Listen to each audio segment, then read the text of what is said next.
Chapter 1. To Mars. After a millennia of earthbound foreplay, mankind's achievements on a noteworthy level began with its political unification and the gradual colonization of Mars.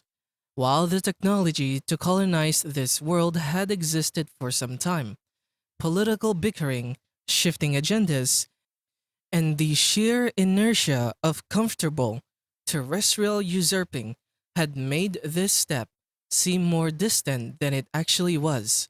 Only when the risks clearly began to present themselves, only when Earth's environment began to buckle under the strain of 12 billion industrialized souls, did mankind finally take up the momentous task. All through the decades, traveling to, and later, settling on Mars had been envisioned as quick, relatively easy affairs, complicated but feasible and manageable in short term. As the push finally came to a shove, it was realized that this was not the case. It had to go step by step. Atmospheric bombardment by genetically tailored microbes slowly generated a breathable atmosphere in a cycle that took centuries. Later, a few cometary fragments were knocked off course to bring forth seas, oceans, water. When the wait was finally over, remnants of Earth's flora and fauna were introduced as specially modified Martian remakes. When everything was ready, people came from their crowded world. They came in one-way ships, fusion rockets, and atmospheric gliders packed to the brim with colonists, sleeping in dreams of a new beginning. The first steps on Mars were taken not by astronauts, but by barefoot children on lush, biosynthetic grass. The Martian Americans. For several hundred years, Mars remained as a backwater, prospering but still dim compared to the splendor of Earth, which was glowing brighter than ever before. Thanks to the relocation of environmentally demanding industries to Mars, Earth could usurp everything without having to damage its tired biosphere. This was the terrestrial heyday, the climax of economic, cultural, and social development on old Earth. This, however, was not to last. Like the gradual separation of America from her European mother, the governments of Mars adopted a new Martian identity. They became the Martian Americans. The difference between Earth and Mars was not only political. A few generations in the lighter gravity gave the new Americans a spindly, lithe frame that would look surreal in their old home. This, combined with a certain amount of genetic engineering, took the Martian separation to a new level. For a while, the silent schism between the two planets was mutually accepted, and the balance of power hung in an edgy equilibrium. But the Terra-Martian standoff could not last forever. With limitless resources and an energetic population, Mars was bound to take the lead. The Civil War. The Martian turnover was expected to occur in two ways, either through long-term economical gains or by a much shorter but painful armed conflict. For almost 200 years, the former method seemed to take effect. But this gradual stretch eventually did break in a most destructive way. Almost since its establishment, Martian culture was suffused with an explicit theme of rebellion against Earth.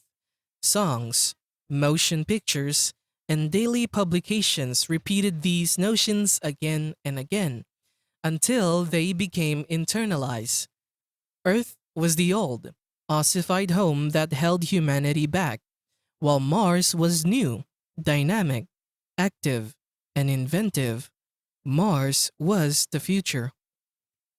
This ideology eventually reached its semi paranoid revolutionary apex. Roughly 1,000 years from now, the nations of Mars ban all non essential trade and travel with Earth. For Earth, it was a death sentence. Without the resources and industries of Mars, the terrestrial heyday would quickly devolve into a pale shadow of its former glory. Since a trade of essential goods continued, nobody would starve. But for every citizen of Earth, the Martian boycott meant the loss of up to three-fourths of their yearly income. Earth had no choice but to reclaim its former privileges, by force if necessary. Centuries after her political unification, Terra geared up for war. Most thinkers and fantasists of previous times had imagined interplanetary war as a glorious, fast paced spectacle of massive spaceships, one man fighters, and last minute heroics. No fantasy could have been further from the truth. War between planets was a slow, nerve wracking series of precisely timed decisions that spelled destruction on a biblical scale. Most of the time, the combatants never saw each other. Most of the time, the combatants were not there at all. War became a duel between complicated, autonomous machines programmed to maximize damage to the other side while trying to last a little longer. Such a conflict caused horrendous destruction on both sides. Phobos, one of Mars' moons, was shattered and rained down as meteorite hail. Earth received a polar impact that killed of one-third of its population, barely escaping extinction. The people of Earth and Mars made peace and reforged a united solar system, although it had only cost them more than 8 billion souls. The Star People. These survivors agreed that massive changes were necessary to ensure that such a war never occurred again. These reforms were so comprehensive that they entailed not political, economical, but biological changes as well. One of the greatest differences between the people of the two planets was that over time, they had almost become different species. It was believed that the solar system could never completely unify until this discrepancy was overcome. The answer was a new human subspecies, equally and better adapted not only to Earth and Mars, but to the conditions of most newly terraformed environments as well. Furthermore, these beings were envisioned with larger brains and heightened talents, making them greater than the sum of their predecessors. Normally, it would be really hard to convince any population to make a choice between mandatory sterilization and parenting a new-fangled race of superior beings. However, memories of the war were still painfully fresh, and it was easier to implement these radical procedures in the wake of such slaughter. Any resistance to the birth of the new species did not extend beyond meager complaints and trivial strikes. In only a few generations, the new race began to prove its worth. Organized as a single state and aided by the technological developments of the war, they rapidly terraformed and colonized Venus, the asteroids and the moons of Jupiter and Saturn. Soon, however, even the domain of Sol grew too small. The new people who inherited it wanted to go further, to new worlds, under distant stars. They were to become the Star People. Colonization and the mechanical utopy. Even for the Star People, interplanetary travel was a momentous task. Early minds had to boggled over the problem and fantasies such as faster than light travel and hyperspace emerge as the only solutions. Simply put, it was impossible to take a large number of people with enough supplies to even the closest star to make colonization feasible. The existing technologies could only slug along at mere percentages of light speed, making the journey an epoch spanning affair. Enormous generation ships were conceived and even built, but these succumbed to technical difficulties or onboard anarchy after a few cycles. The solution was to first go there and make the colonists later. To this end, fast and small automated ships were sent forth to the stars. On board were semi sentient machines programmed to replicate and terraform the destination and construct its inhabitants from the genetic materials stored on board. A bizarre problem plagued such attempt. The first generation of humans to be manufactured sometimes develop a strange affection for the machines that made them. They rejected their own kind and perished after the massive identity crisis that followed. This technological Oedipus complex was not uncommon. Nearly half of all the colony founding attempts were lost through it. Even then, however, the remaining half was enough to fill humanity's own spiral arm of the galaxy. The Summer of Man. Right after mankind's colonization of the galaxy came its first true golden age, reared by machine prophets. The survivors of the Oedipal plagues built civilizations that equaled and even surpassed their solar forebears. This diffusion across the heavens did not mean a loss of unity. Across the skies, steady flows of electromagnetic communication link mankind's worlds with such efficiency that there was no colony that did not know about the goings on of her distant siblings. The free flow of information meant, among other things, a vastly accelerated pace of technological growth. What couldn't be figured out in one world was helped out by another, and any new developments were quickly made known to all in a realm that spans centuries of light. Not surprisingly, living standards rose to previously unimaginable levels. While this did not exactly mean a galactic utopia, it was safe to say that the people of the colonized galaxy live lives in which labor, both menial and mental, was purely compulsory, thanks to the richness of the heavens and the toil of machines. Each person's had access to material and cultural wealth greater than that of some nations today. During all this development, a curious phenomenon was observed. While alien life was abundant in the stars, no one had encountered any signs of true intelligence. Some attributed this to an overall rarity, while others went as far as divine influence, resurrecting religion. Regardless of the theorizing, one question went truly and utterly unanswered. What would really happen if mankind ever ran into his equals or superiors in space? An early warning. During those times, a small discovery of immense implications warned humanity that it might not be alone.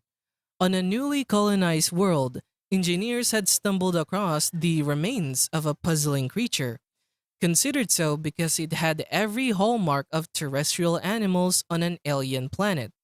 Justifiably named Pandoravis Pandora, the colossal fossil belonged to a bird-like creature with enormous claws.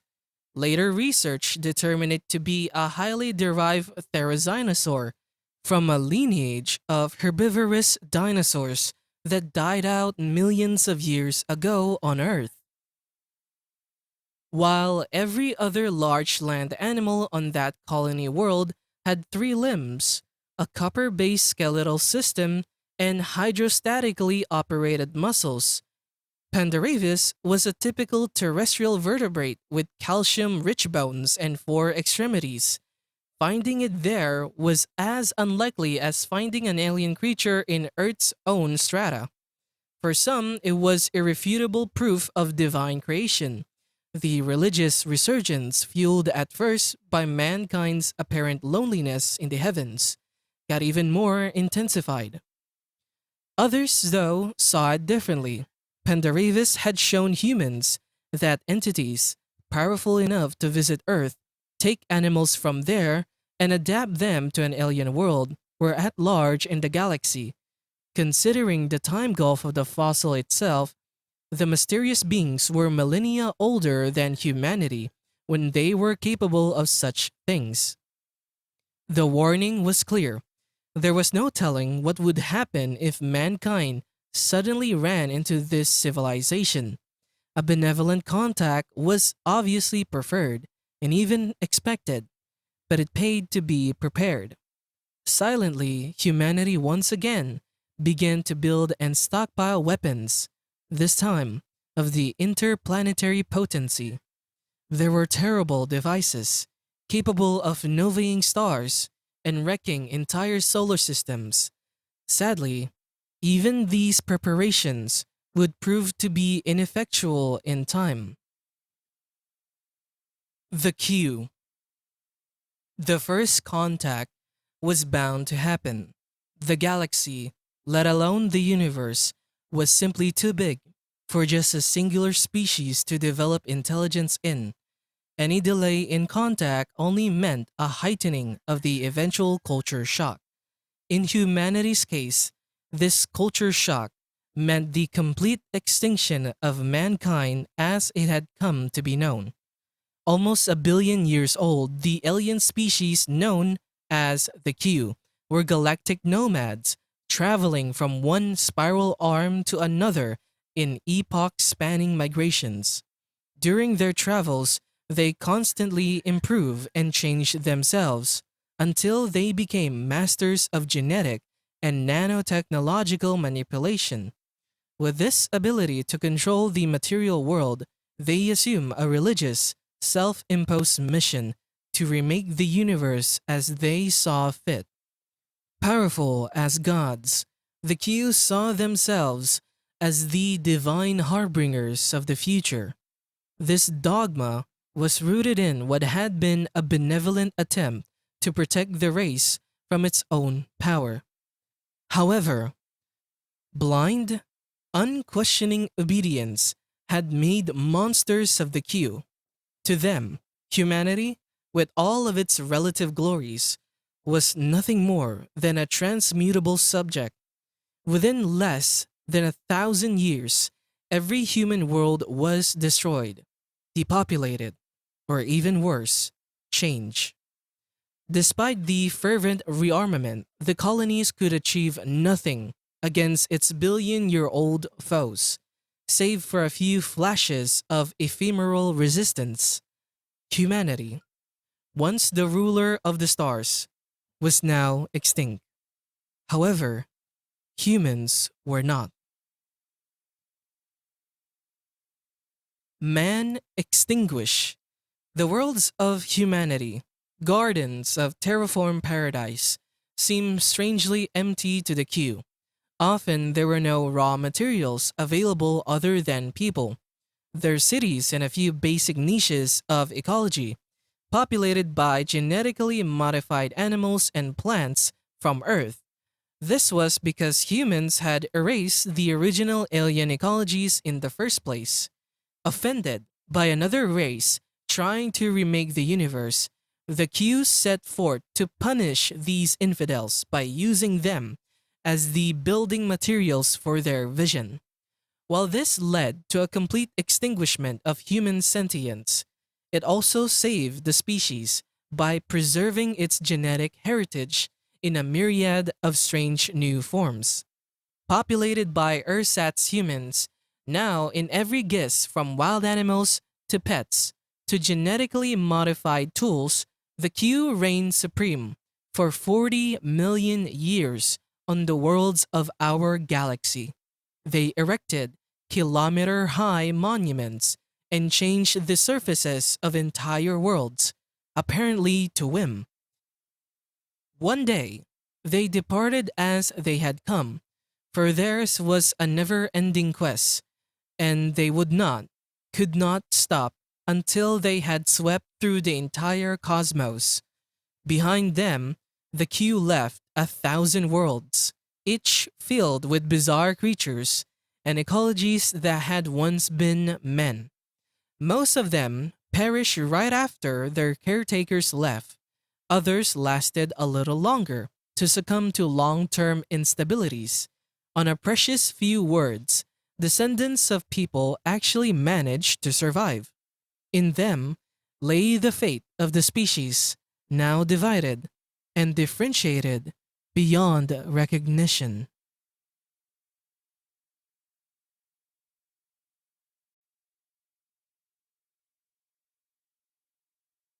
Chapter 2.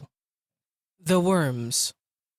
Their world lay under a scorching sun, its intensity made monstrous through the interventions of the bygone queue.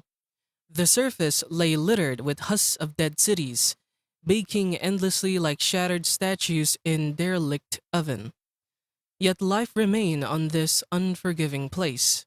Forests of crystalline plants blanketed the surface, recycling oxygen for the animal life that teem underground. One such species, barely longer than the arms of their ancestors, was the sole surviving vertebrate. Furthermore, it was that planet's last heir of the star people.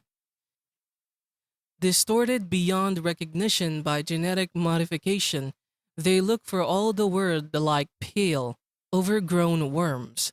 Tiny, feeble feet and hands modified for digging were all that betrayed their noble heritage.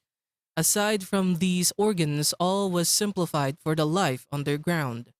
Their eyes were pinpricks, they lacked teeth, external ears, and the better half of their nervous system. The lives of these ersatz people did not extend beyond digging aimlessly. If they encountered food, they devoured it. If they encountered others of their kind, they sometimes devoured them too. But mostly they mated and multiplied, and managed to preserve a single shred of their humanity in their genes. In time, it will do them good. The Titans. On the endless savanna of a long extinguished colonial outpost, enormous beasts roam supreme. More than 40 meters long by terrestrial measurements, these behemoths were actually the transmuted offspring of the star people. Several features betray their human ancestry. They still retain stubby thumbs on their elephantine front feet, now useless for any sort of precise manipulation, except for uprooting trees. They compensated this loss by developing their lower lip into a muscular trunk-like organ that echoed the elephants of the Earth's past. As bestial as they seemed, the Titans were among the smartest of the reduced submen that remain in the galaxy. Their hulking stance allowed for a developed brain, and gradually, sentience reemerged. With their lip trunks, they fashioned ornate wood carvings, erected hangar-like dwellings, and even began a form of primitive agriculture. With settled life came the inevitable flood of language and literature. Myths and legends of the bygone, half-remembered past were told in booming voices across the vast plains. It was easy to see that within a few 100,000 years, humanity could start again with these titanic primitives. But sadly, as a catastrophic ice age took over the Titans' home, the gentle giants disappeared, never to return. The predators and prey. Devolved predators were common among humanity's feral worlds.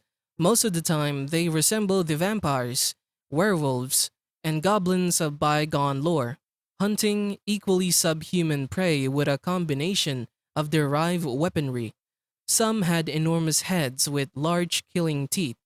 Others tore their victims apart with talon like feet. But the most common kinds bore modified fingers and thumbs, bristling with razor sharp claws. The most efficient of these predators live on one of mankind's first off world colonies. In addition to paw like hands with switchblade thumbs, they also had gaping tooth studded jaws on disproportionate heads with large, sensitive ears. All of these serve to make them the most dominant predators on their home planet. They ran the prairies, stalked the forests, and ranged through the mountains in pursuit of different people. Herbivorous saltitors with bird like legs, while their prey lapsed into complete animosity, the hunters managed to keep the spark of intelligence alive in their evolutionary honing. The mantelopes.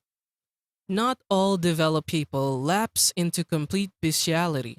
Some held onto their minds, while losing all of their physiological advantages to the genetic meddling of the queue. A singular species was a prime exemplar. They had been bred as singers and memory retainers, acting much like living recorders during the reign of the queue. When their masters left, they barely survived, reverting into a quadrupedal stance and occupying a niche as grazing herd animals. This change was so abrupt that the newly evolved mantelopes endured only due to the forgiving sterility of their artificial biosphere.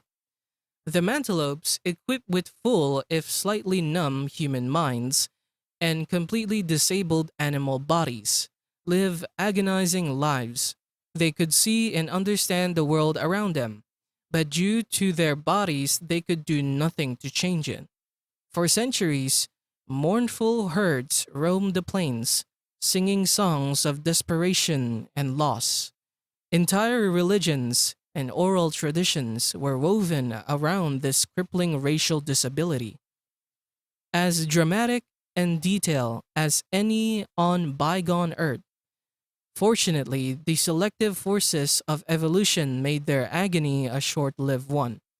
Simply put, a brain was not advantageous to develop if it could not be put into good use. A dim witted, half minded mantelope grew up faster than a smart one and grazed just as efficiently. The mantelope's animal children overtook them in less than 100,000 years, and their melancholic world fell silent for good. Nothing was ever sacred in their evolutionary process. The swimmers, perhaps because their life cycle involved an aquatic larval stage, the queue had transmuted a large number of their human subjects into a bewildering array of aquatic creatures, taken care of by specially bred attendants. These post human water babies came in every shape and size imaginable. There were limbless, ribbon like varieties of eel people, huge whale like behemoths, decorative people who swam by squirting water out of their hypertrophied mouths, and horrifying multitudes of brainless wallowers that serve as food stock. All of them were perfectly domesticated. All of them went extinct when their masters left, all save for a few slightly mutated and generalized forms. These swimmers still resembled their human ancestors to a large degree. They had no artificial gills. Their hands were still visible through their front flippers. Their feet were splayed affairs that functioned like a pair of tail flukes.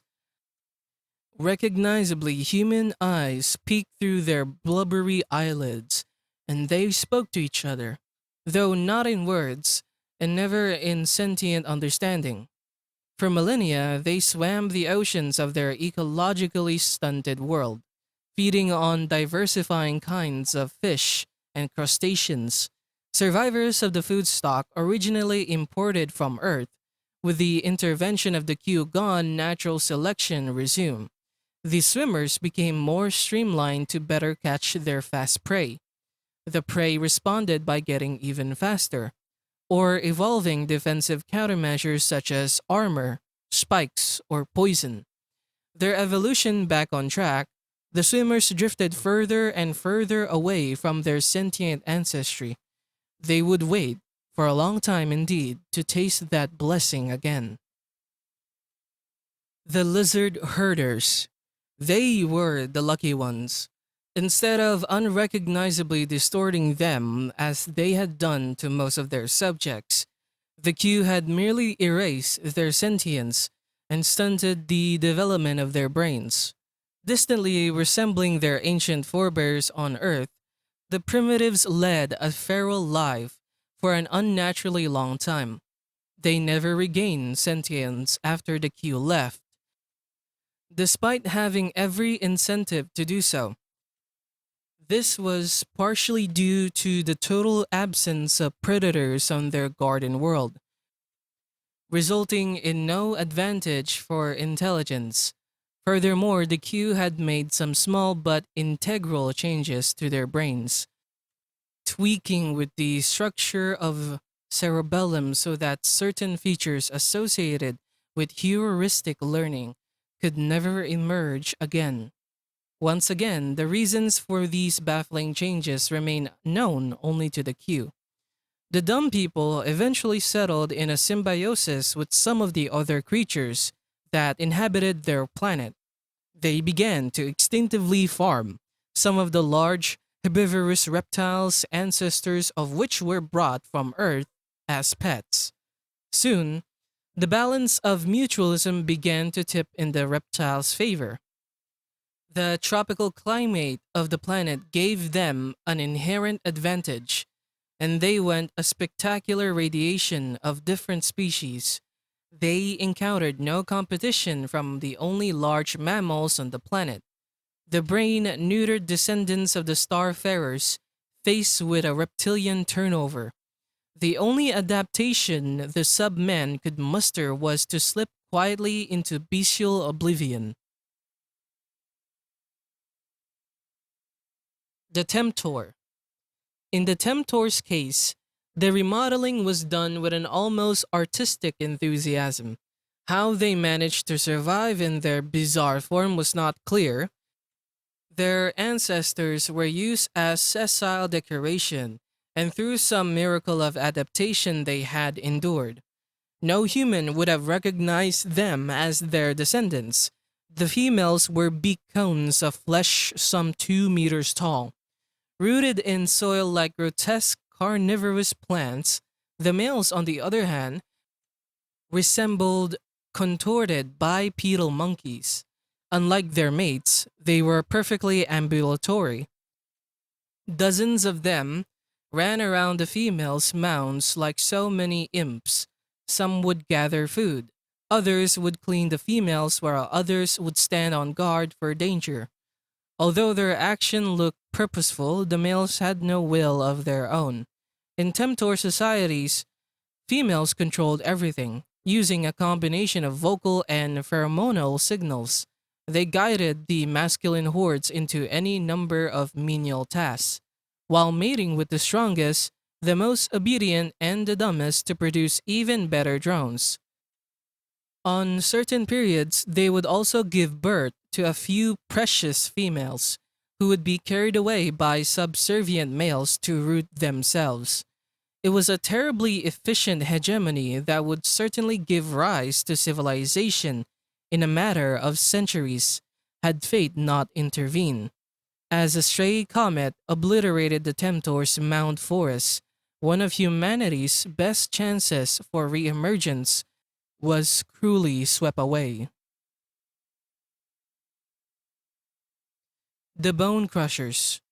Through the deliberate modifications of the Q and the blind molding of evolution, the heavens came to be populated with creatures that would put the myths of their ancestors to shame. Their ancestors were pint-sized pets of the Q that were bred for the dazzling colors of their tooth-derived beaks. When their masters left, Most of these pampered creatures died, with no one or nothing left to take care of them, but some belonging to the hardiest breeds survive. In less than a geological eye blink of a few million years, the descendants of such creatures radiated into the evolutionary vacuum of their garden world. One lineage led to a profusion of human herbivores. These were preyed upon by a variety of enamel beak raptors, each evolved to deal with a specific prey.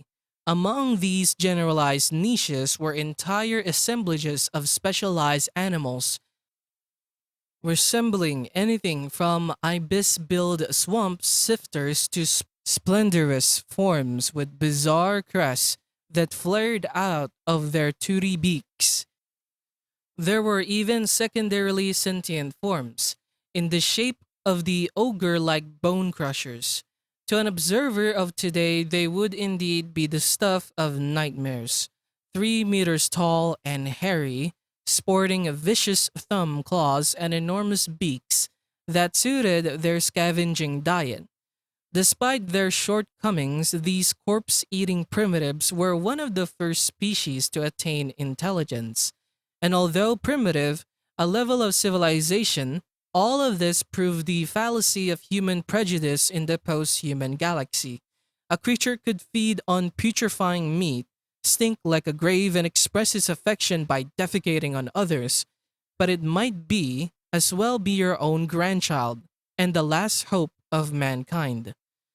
In eventuality, however, not even the bone crushers fulfilled this promise. Their dependency on carrion for food limited their population severely, and their medieval civilization crumbled after a few uneventful millennia. The colonials. Their world had given the toughest resistance against the Q onslaught. So tough, in fact, that they had turned back 2 successive waves of the invaders, only to succumb to the third. The Q, with their twisted sense of justice, wanted to make them pay. Even extinction would be too light a punishment for resisting the star gods. The humans of the rogue world needed a sentence that would remind them of their humiliation for generations to come. So they were made into disembodied cultures of skin and muscles, connected by a skimpy network of the most basic nerves.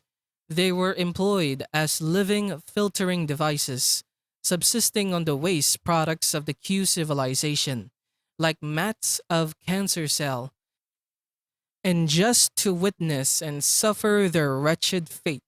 Their eyes, together with their consciousness, were retained. For 40 million years they suffered.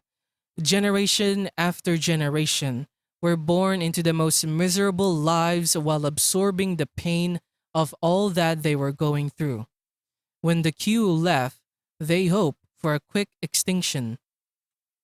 But their lowliness had also made them efficient survivors.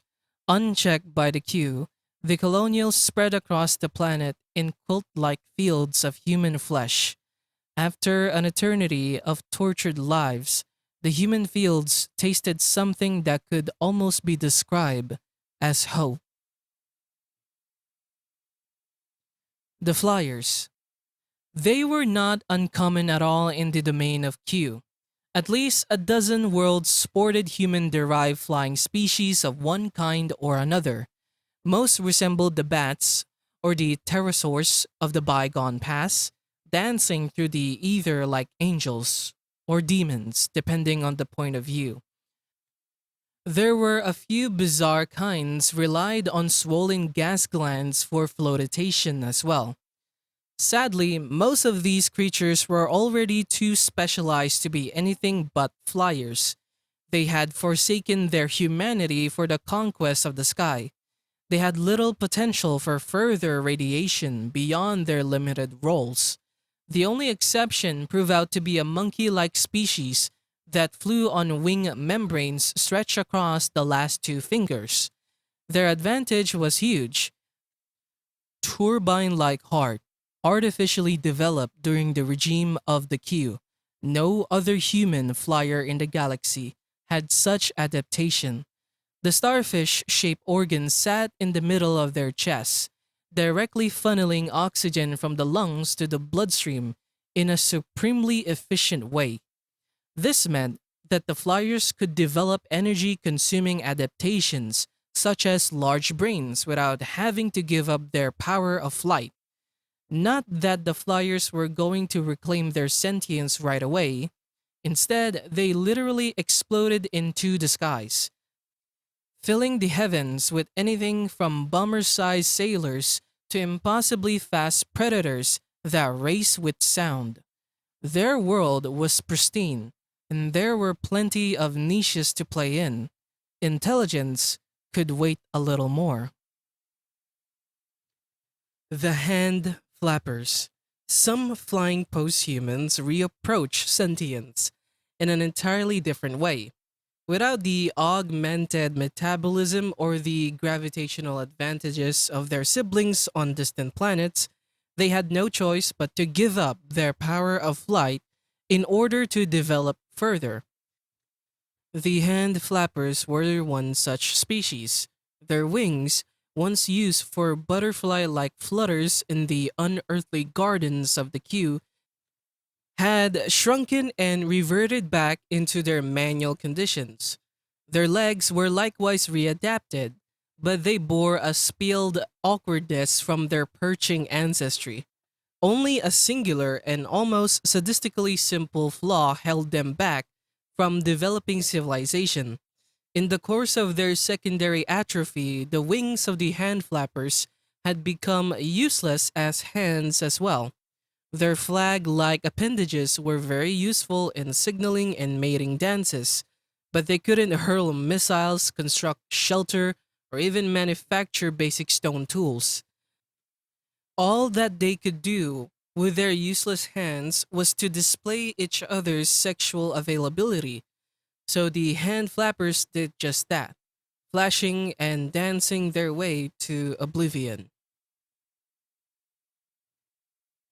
The blind folk. When the queue came, they dug in, and dug in deep. Inside several continent sized shelters under their besieged world, they waited for the invaders to pass them by. It was a futile gamble. The queue located the shelter caves and remade their inhabitants without effort. The shelters became home to an entirely different ecology, a realm of perpetual darkness, fueled by the trickle of water and nutrients from the outside world.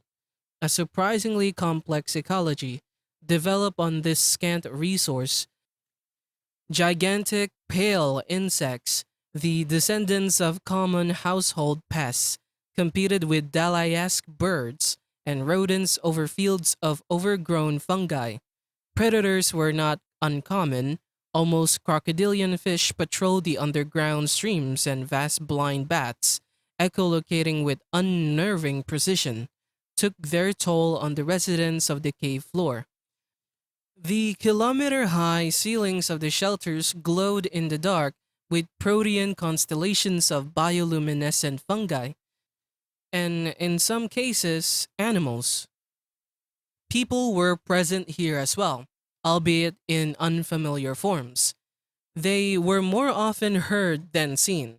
As they tried to find their way in the dark with banshee like screams, these albino troglodytes live in a realm where sound and touch, not sight, was the gateway of perception. They had developed long, tactile fingers, enormous whiskers, and mobile ears to live in the dark. Where their eyes should have been, there was nothing but a patch of haunting, flawlessly smooth skin. Their perfect adaptation to the world of darkness had erased the most basic feature of human recognition. As adapted as they were doomed. Before the blind folk could develop any kind of intelligence to crawl out of their geographical graves, the glacial constriction of their world's continental plates snuff out the shelters one by one. The Lopsiders.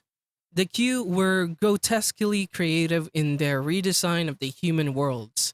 One group of misfortunate souls they transported to a planet with 36 times the amounts of normal gravity and made them over for life in this bizarrely inhospitable realm.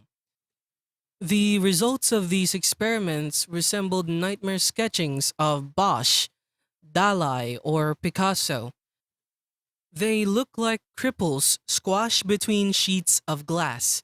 Three out of their four limbs had become paddle like organs for crawling. Only one of their arms remained as spindly tool of manipulation.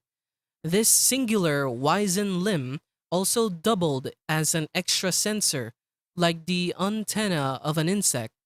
Their faces were different horrors altogether, all pretensions of symmetry, the hallmark of terrestrial animals from jawless fish onwards, were completely and utterly done away with. One bulging eye stared directly upward, while the other scanned ahead. In the direction of the creature's vertically opening jaws, the ears were likewise distorted. Monstrous as they look, these X-Men thrive in their heavy gravity environment. Once again, there was the usual explosion of species into every available niche, and the Lopsiders consolidated their chances for a renewed sentience. The Striders. While the Lopsiders were redesigned to live under extreme gravity, another species had been adapted for life under the exact opposite conditions.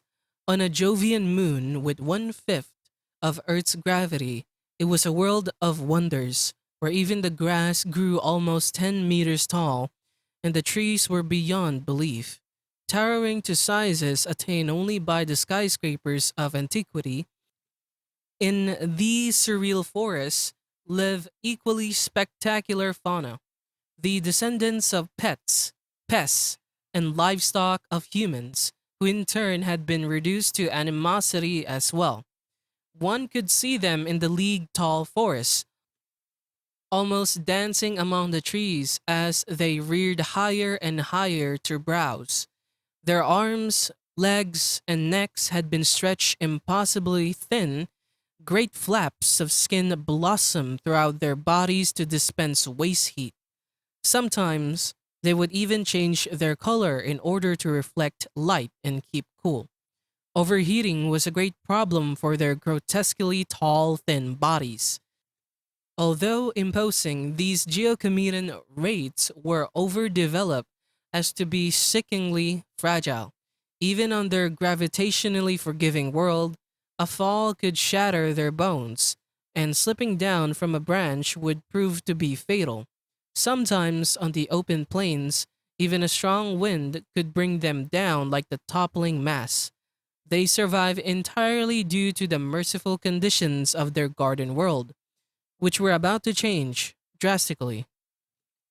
About 2 million years after the Q left their towering works of human art, a lineage of fearsome predators evolved from the terrestrial poultry that had gone feral on the planet.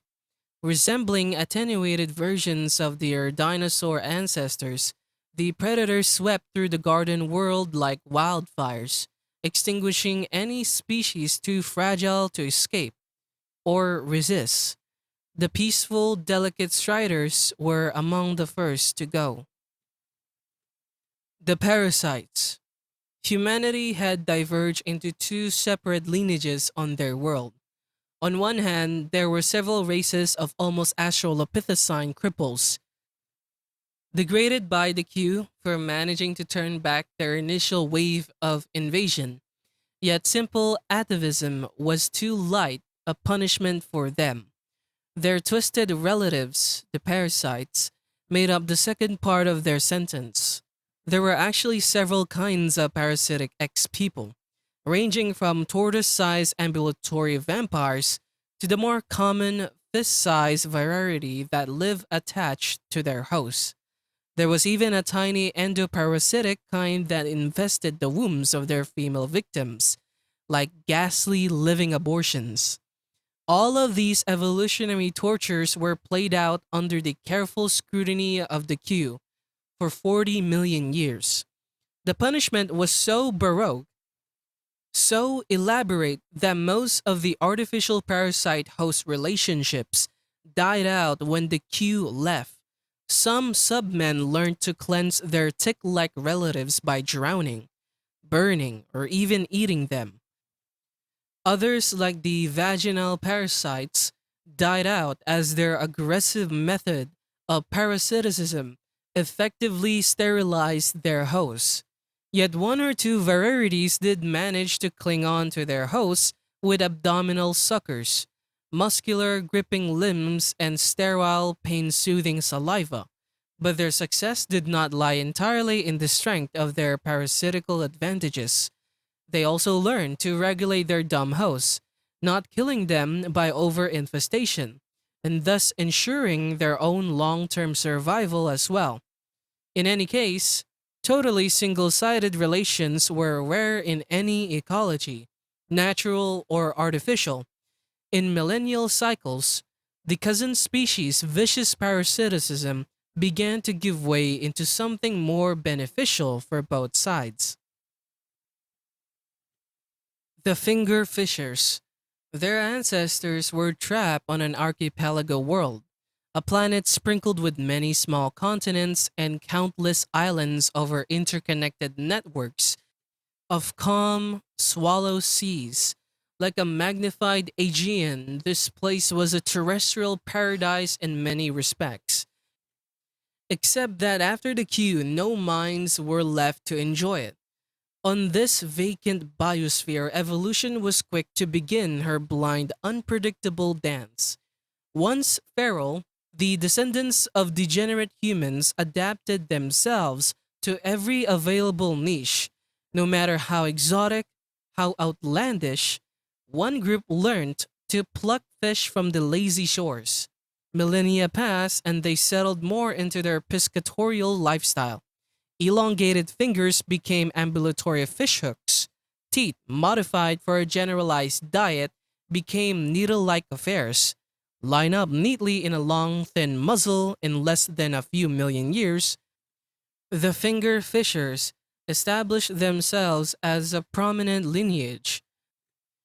There was scarcely a beach, an island, or an estuary that was devoid of their pale, lanky forms. As prolific as they were, the fishers were still no better than animals. Their humanity would come only after another spasm of outlandish adaptations. The hedonists. Even the blissful existence of the finger fishers would have seemed bothersome to the hedonists, for their kind was not evolved, but designed for a life of pleasure. The queue had kept them as pampered pets, set loose in a tropical island world full of succulent fruits, bountiful trees, and calm, lapping lakes full of sweet, bacterial manna. Furthermore, the hedonists were left as the only animal life on this place. They had no choice but to enjoy it to the fullest. In normal conditions, any given species would quickly crowd out such a utopian environment. But normal conditions had never been the point of the Q redesign. They had altered their subjects so that they could conceive only after mating an enormous number of potential suitors, continually over a period of decades. While this took care of the population problem, it also made the species less adaptable. Without any point in sexual competition, natural selection would progress only at a glacial pace.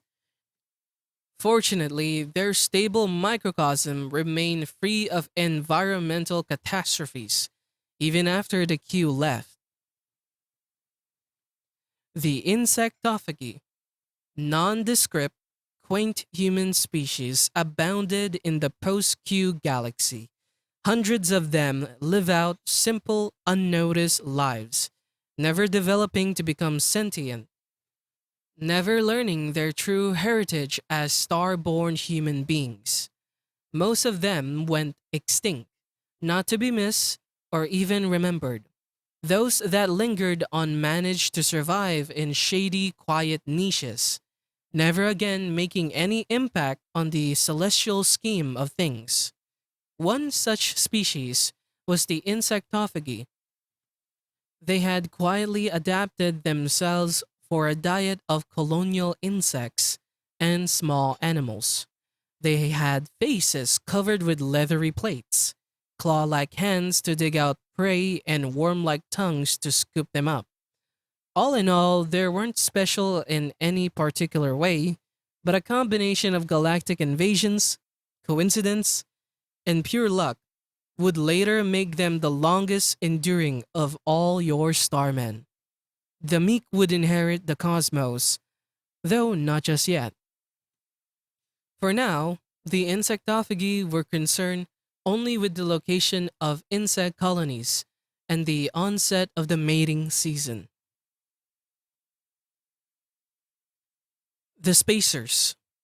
It must be remembered that the Star People did not succumb entirely to the Q invasions. While their worlds fell away one by one, some Star People took refuge in the void of space. One after another, entire communities scrambled into generation ships and cast themselves off into the darkness, hoping to go unnoticed by the beings that had overrun their galaxy. Desperate times made for desperate measures. As the Starmen had observed during their initial colonization of the galaxy, life in generation ships inevitably lead to mass insanity and anarchy. This time, however, humans had to adapt themselves or face extinction. Entire asteroid fields were confiscated and hollowed out to make spaceships of unseen size. These hollow shells cradled bubbles of precious air and water, but no artificial gravity of any kind. It was discovered that a purely ethereal existence would ease the stress of interstellar exile, provided that its inhabitants were adapted for life inside such an environment. Furthermore, people were forced to change themselves. In an atmospherically sealed, gravity free environment, their bones were left free to grow longer, thinner, spindlier. The circulatory and digestive systems were pressurized to avoid heart problems and congestion. The latter change had another advantageous side effect. Humans could navigate through the void with jets of air expelled from modified anuses. Such experiments were numerous and usually plagued with failure, yet they did succeed in creating a future, sealed tight in their moon sized, air filled, weightless heavens. The descendants of the Star People managed to evade the scourge of Q. It was an endless diaspora. Even after the Q left, they would find themselves too divergent to have anything to do with their ancestral lifestyle. The survivors of the initial hurdle would never set foot on a planet ever again. The Ruin Haunters, a particular human species, singled out by its lucky access to the heritage of its stellar ancestors, would eventually get to play a leading role in the shape of things to come. They had gotten through the Q invasion with relatively little degradation. Yes, they had been reduced to the level of apes, but their recovery had been quick. Apparently, the Q had not worked as hard at suppressing their intelligence, nor had they made a comparable effort to wipe away the material traces of the Starman. Even after millions of years, enormous ruins of the global urban spaces littered the continents of their world. Thus did the ruin haunters earn their names. With developed minds and unrestricted access to the wisdom of the ancient cities, the exponential pace of their development was only natural. One by one, they had deciphered and built upon the secrets of the bygone star people until they almost equaled their galactic ancestors in wisdom and skill. All of this development happened in an unnaturally short period of time. Sometimes the old technologies were not even understood, as they were blindly replicated. Needless to say, such a pace of development, but premature stresses on the social and political structure of the ruin hunters. They barely survived the 5 consecutive world wars that raked their planet, two of which were thermonuclear exchanges. They made it through. Their baptism with fire had hardened and awakened them. The wars united them politically and pushed their technological capabilities even beyond the level of the Starman. Coincidentally, they also developed a dangerous form of autochthonous madness. The ruin haunters had come to believe that they were the sole descendants and the true heirs of the Star People, and they were ready and willing to do anything in order to claim their fictitious, bygone golden age.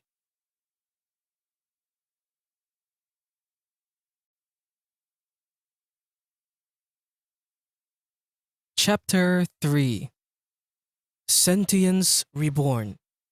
If any sort of periodical arrangement can be brought to the history of mankind, the post Q era of emerging human animals can be likened to a series of millennial dark ages. However, like any dark age situation, these periods of silence had finite lifespans. One by one, like stars emerging from the fog, new civilizations were born out of the shattered remnants of mankind. In some rare cases, the recovery was swift and straightforward. In most other situations, it came only after a lengthy series of adaptive radiations, extinctions, and secondary diversifications. Within these lines of descent, there was as much distance between the initial posthumans and their intelligent descendants as between the first Cretaceous fuzzballs and Homo sapiens. Sooner or later, human intelligence returned to the cosmos, but except from their shared ancestry, these new people had nothing in common with the people of today, or even each other. The extinctions. Not all human animals made it through. In fact, it must be realized that the majority of post-Q humans died out during the eras of transition. Extinction, the utter and absolute death of an entire family, entire community, entire species, was rampant in the galaxy. There was nothing cruel or dramatic in all of this. Extinction was as common and as natural as speciation. Sometimes a species simply failed to adapt to competition or the abrupt change of conditions in other occasions. Their numbers dwindled across imperceptible gulfs of time. This way or the other, human animals faded out. In all of this death, however, there was new life. As one species vacated a certain niche, others would soon step in to take its place. Adaptive radiations would follow, filling in the blanks with myriads of diverse and varied forms. Despite the fallen, the flow of life would proceed, blazing in constant turnover. The Snake People, the descendants of the worms. The scorching sun eventually cooled down, and life flooded back to the surface from her subterranean stronghold, as animals of all kinds exploded into the terrestrial niches that had been left vacant for millennia. So did the descendants of the worms. On the surface, they found new opportunities as entire assemblages of serpentine grazers, swimmers, predators, and people. One form, descendant from tree climbing mammalian snakes, re evolved the human intelligence that had lain dormant for so long. They observed, contemplated, and philosophized with novel, spirally coiled brains and handled the world with a singular pelvic hand, born out of the remnants of their ancestors' feet. They look nothing at all like their distant human ancestors, but their social development followed a similar path. Several agricultural world empires, followed by industrial revolutions, social experiments, world wars, civil wars, and globalization. But then again, socio-political parallelism in history did not necessarily imply a similar or even recognizably human world. Modern cities of the global snake world were tangles of pipes like roads, branching three-dimensional railroads and windowless hole-like buildings. Though their knotted architecture differed from region to region, these settlements generally look like kilometer-wide balls of glass, metal, plastic, and cloth, wrapped so tightly that a human of today would find it impossible to move inside them.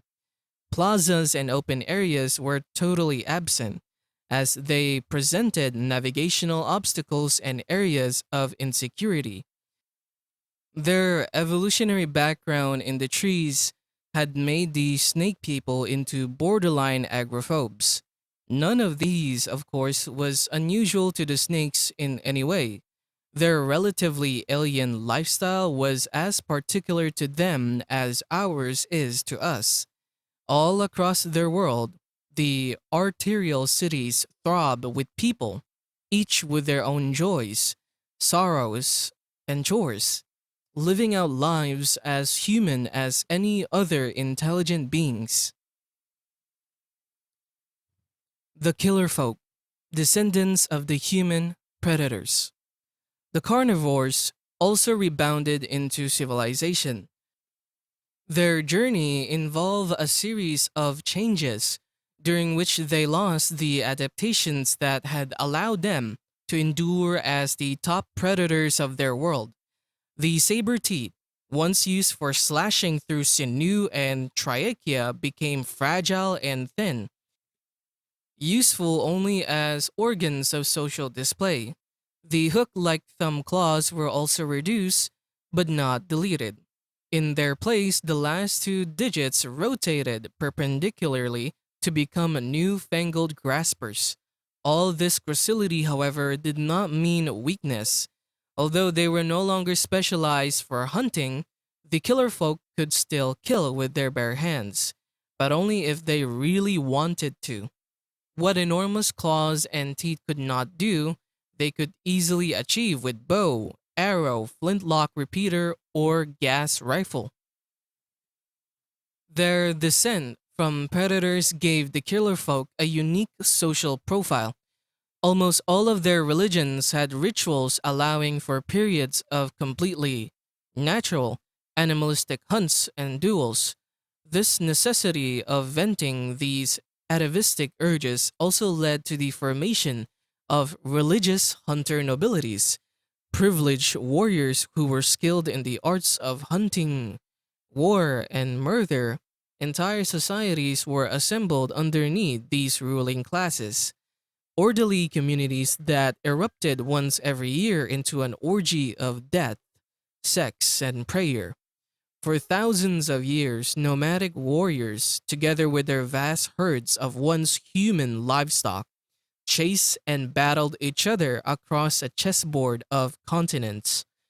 All of these chaos were to be swept apart with the advent of modernity in a development comparable to an industrial revolution.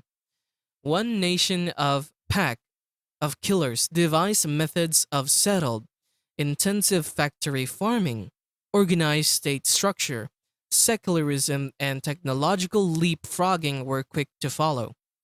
Needless to say, such developments polarized the world into bands of progressive, developed factory herders and increasingly fanatical hunting states. While one side condemned their old animal ways, the other side embraced them with blind zealotry. This was their crisis of modernity. the balkanization of the progressive and conservative factions on the road to global unity. Fortunately, the killers managed to pull themselves through, even after drifting dangerously close to global conflict at certain points. The tool breeders, the descendants of the swimmers.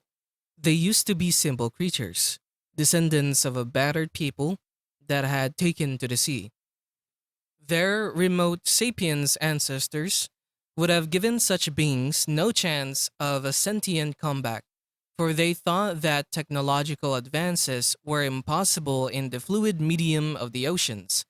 But the swimmers disprove such predictions by founding one of the most advanced and most outrageously alien cultures of the entire human lineage. Fire, the cornerstone of industrial engineering, was almost impossible to sustain and use underwater, but the breeders simply choose another path when complex tool making proved impracticable. They began to breed their tools and machines for them. It had started long before the species was even intelligent. In the endless variety of life in the seas, the swimmers always adopted and controlled the organisms that were useful in some way. Once domesticated, these creatures were willingly or unintentionally modified through artificial selection and conditioning. The process was slow, but once underway, its effects were formidable. A modern city of breeders was a sight to behold. Huge, heart like creatures pumped out nutritious fluids to a network of self repairing, living conduits. This was their equivalent of a power grid, and it reached every single one of the breeders' huge exoskeletal dwellings, powering bioluminescent lights, flickering cephalopod skin televisions, medicinal sea squirts, and countless other devices that had been bred from living creatures. The advances in biology had risen exponentially until genetic engineering was completely mastered. Modern breeders did not even need to use animals. A simple manipulation of cultured tissues and stem cells could give solution to any problem at hand. The mastery of genetics had conquered many obstacles. The yawning ocean depths, as well as the planet's few tiny landmasses, were now firmly within the breeder's grasp. However, they were not content with mere planetary dreams. New forms and bizarre creatures were still being developed in daring attempts to conquer the one realm that was most hostile to life. Sealed in their living ships, the breeders wished to return to the stars. The Sauro sapiens, the livestock of the lizard herders. One of humanity's eventual inheritors was not even human. They came from a reptilian stock that had proliferated during the demise of the lizard herders. Theirs was a true case of a world turned upside down. As the humans degenerated into witless animals, the cold reptiles prospered in the tropical climate of their planet. Millennia passed and they began to produce increasingly smarter forms, one of which, distantly resembling featherless versions of the predatory dinosaurs of the past, actually cross over the threshold of sentience and build up a series of civilization. These fledgling cultures were quick to understand the true origin of the monstrous ruins littering their planet, ruins that until then had been considered natural aberrations or timeless memorabilia of gods. Now, however, they saw the intermingled ruins of the Q and the Star People for what they really were. It was through this understanding that the biologically unrelated Saurus took up the cultural identity of humanity. In their archaeological efforts, the Saurus began to understand that the animals they use for food and labor were descendant from the founders of their very existence. And somewhere in the stars lurked the forces that malformed them. Forces greater than the star people, dark forces that might someday return. The human animals serve as a reminder, just as Pandaravis had, that if the Saurosapiens wanted to assure their continued existence in the cosmos, they had to be watchful. The pressure of such a reality put their cultures under enormous stress. Some factions turned to made up religions and remain ignorant under an umbrella of comforting fantasies. Others acknowledged the threats of the galaxy, but reverted to a paranoid rhetoric of conservationism. The galaxy had scared them greatly. Finally, there were those who saw the galactic redoubt and acted to face the odds. However great they might be, conflicts and even wars were not uncommon between these three factions. In the end, the centuries long dispute began to resolve in the progressive faction's favor. As they expanded their spheres of knowledge, influence, and activity, the Saurosapiens became as human as any other civilization opening up to the galaxy. The modular people, the descendants of the colonials. The blind workings of evolution followed the unlikeliest paths, made use of the most fleeting opportunities. The very existence of the modular people was a testimony to this fact. Their ancestors, the colonials, would have been seen as hopeless cripples by almost any observer. They lacked coherent organs, and their existence was limited to carpeting water shores, like mats of algae. But as degenerate as they were, the colonials were resilient survivors, able to hold on to life in the harshest of conditions. As time passed, they began to organize themselves in differentiated colonies instead of homogeneous mats. In the colonies, each human cell could perform a singular function and benefit from the union of others. Thus began the Great Age of Organization, during which different colonies competed with each other by developing specialized human cells that would give them an edge in the struggle for life. Some colonies grew enormous taproots that were able to siphon resources from far away. Others abandoned roots altogether and began to move themselves on starfish like foot segments. Some colonies came up with units equipped with claws and poison, taking competition to a brand new deadly level. Others responded to the threat with armor plating, or watcher cells equipped with enormous eyes. The eventual winner of this colonial arms race was a sentient colony, organized around a hyper specialized units whose entire purpose was to direct the others. These colonies spread out around the planet as they adapted the parts of their rivals to function within themselves. Thus were the modular people born. Living in fully industrialized megalopoly, they came in an indescribable variation of shapes and sizes. Anything from castle-like guardian forests to diminutive scuttling couriers was a member of the modular whole. They could combine with each other and split up or exchange parts as needs presented themselves. The only thing constant in all of their protean existence was their mental and cultural unity. Due to their biological structure, these people had managed the impossible. They were actually living in a world of peace and utopian equality, where everybody was happy to be parts of greater united wholes. The Pterosapiens, the descendants of the Flyers. The Flyers' supercharged hearts had given them an evolutionary winning hand, and they diversified to fill up the heavens. It was only a time before the competition in the skies got too intense. Even for their soup up metabolisms, some lineages gave up their wings and returned to the ground, living as differing sorts of predators, herbivores, and even swimmers. Their aerial adaptation gave them an edge on the ground, and they produced forms of stupendous size and agility. There were wonderful beings, but no sentience came out of the terrestrial sky beasts. Instead, civilization flowered in the skies. One species from a line of wading stork like predators evolved a brain that was large enough to imagine and act upon the world.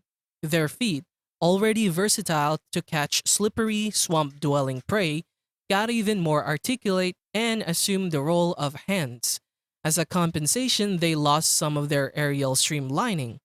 But what they could not do with their bodies, they were more than able to make up with their minds. Their power of flight made the Terrasapiens a global folk.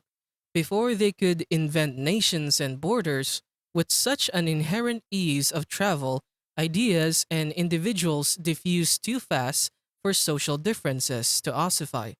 Acting with a planetary awareness, they farmed their gigantic terrestrial relatives, raised cities of perches and fluting towers, harnessed the atom, and began to gaze up to the stars without having to compensate too much from the average individual's social welfare, and without dividing up into quarrelsome factions. As egalitarian as their life seemed, they paid a stunting, inevitable price. Their hearts, even in its boosted state, had trouble supporting their power of flight and grotesquely large brains at the same time. As a consequence, their species had an ephemeral lifespan. A pterosapien was sexually mature at 2, middle-aged by 16, and usually dead by 23 years of our time. This grim cycle caused them to appreciate every moment of their existence dearly, and they pondered upon it with feverish intensity. A shelf of scrolls by pterosapien philosophers would have been the envy of every human library. In their cities, life blazed away with unreal speed, rushing past to meet fleeting deadlines. As a species, the angelic flyers were victims of heart disease. The asymmetric people, the descendants of the lopsiders. Although contorted by gravity, the lopsiders managed to regain their sentience and develop a civilization in a short few million years. Squat, pancake like buildings spread all over their planet. These constructs looked like squash bunkers, and they were never more than a few meters high. They did not seem like much, but such structures were entrances to underground homes, schools, hospitals, temples, universities, but also embassies, prisons, asylum, command centers, and arsenals. They live strange lives, but the lopsiders were human in all of their virtues and evil. Thus, it was only natural for them to expand outwards and look for new frontiers to colonize. Fortunately, their solar system harbored other planets, similar to the lopsider homeworld, in almost all respects. All respects, except gravity, but they weren't willing to let such trivial details stop them. Throughout their history, humans had always risked changing themselves to preserve their future. It was a risky gamble, but it had paid off since the days of the Martian Americans. But re-engineering the flat and lopsided body for a benign gravity was a monumental task indeed. Suffice it to say that the experiments took millennia to achieve even limited success. After countless attempts, the asymmetric people were born, or rather made. Their bodies were changed considerably. What had been shovel-like toes to slither through the high-gravity dirt had become centipedal legs, and the singular, grasping hand was elongated to an extreme degree. Their grotesque faces had been inverted and turned upside down after reverting from a flounder-like existence. Twisted as they were, members of this new race enjoyed tremendous advantages over their flattened forefathers. Their social development also paralleled that of the bygone Martian American. Once again, there was a golden age, followed by increasing tensions and interplanetary war. But unlike the Martians, the asymmetrics ruthlessly exterminated their parent race and went on to rule the solar system alone. On the way, they stumbled across the remains of the Q and the Star People and advanced immensely, triumph on their own realm. They turned to the heavens for further exploits. The symbiotes, descendants of the parasites. As time passed, the relationships between the parasites and their hosts got connected to such a degree that it began to involve a cooperation of the individuals.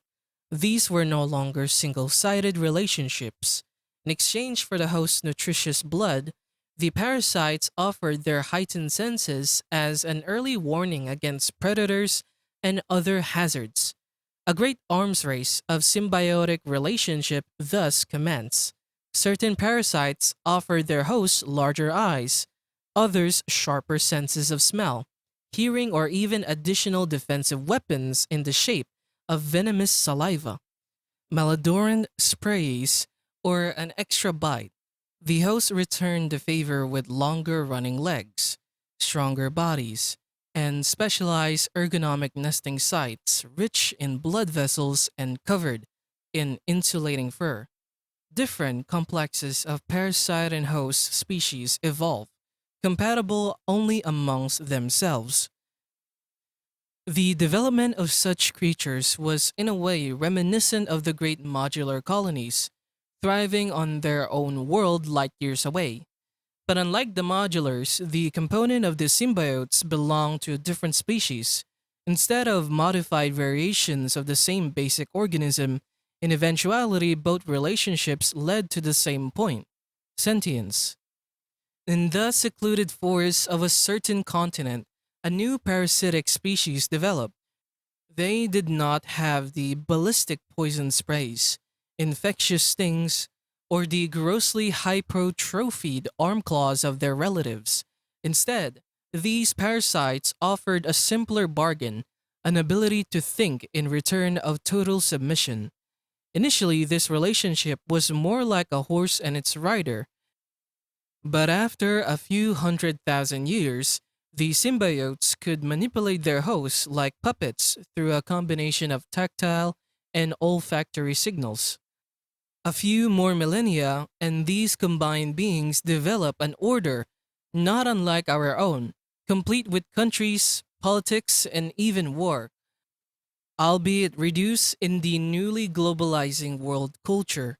In this age, technology filled most functions of the host, but a thriving husbandry of these creatures still remain due to tradition and simple efficiency. An average symbiote would begin the day on his business house and move on onto a more comfortable domestic one when he returned home after work.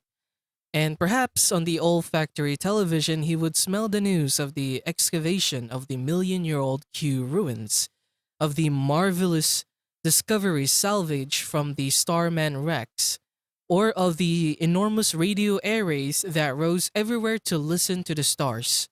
It was a pattern that was being repeated all over. The Sail People, the descendants of the Finger Fishers. The Finger Fishers were already among the first divergent of the post-human races. With harpoon-like digits and almost crocodilian muzzles, they looked nothing like their parental stock. But even this form would look conservative to their sentient descendants.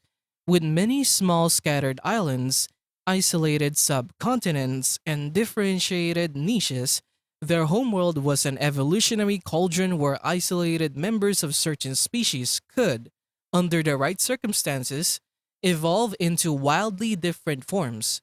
This condition was similar to the island realms of Madagascar, Galapagos, or Hawaii on old Earth, except that this time it was on a global scale.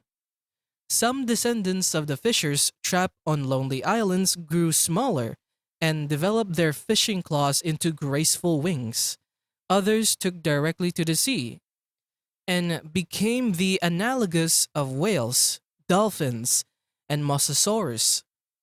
Within this evolutionary bubbling, one particular lineage gave rise to the ancestral sail people. They too elongated their fingers into wings, but these were not used for flight. Instead, they became sails that drove them effortlessly across the oceans. With finger turned into sails, they use their mouths and extended tongues to catch their pelagic prey. These organs eventually assume the role of the fisher's long atrophied dexterous hands. The need to better navigate the endless seas put an inevitable pressure on their memories, and the sailors' brains grew correspondingly. It was only a matter of time until one of these navigators became smart enough to think. Even when sentient, the sail people still needed a long time to achieve any sort of social stability. Their scattered world made for a tremendous diversity of cultures, which competed and fought just as resiliently across generations. Untold flotillas of tribal warriors battled each other in epoch spanning, pointless conflicts. Nomadic warriors and pirate societies inevitably came into being, prolonging the uncontrollable cycle of violence. Only when a certain warrior tribe developed warfare on an industrial scale and the state society needed to support it, and then only when this notion of modernity gave rise to an idea of peace, did the Sail people finally manage to unify. Generations of blood had stained the oceans for far too long. The Satriacs, descendants of the hedonists, their pleasure drenched existence, locked between their static paradise world and their inherently slow pace of evolution, seem immune to change. Perhaps this was true for a million years or so, but on larger scales, complete stasis was a fable. During a particular era, geologic upheavals threw up huge masses of land over the shallow oceans of their world.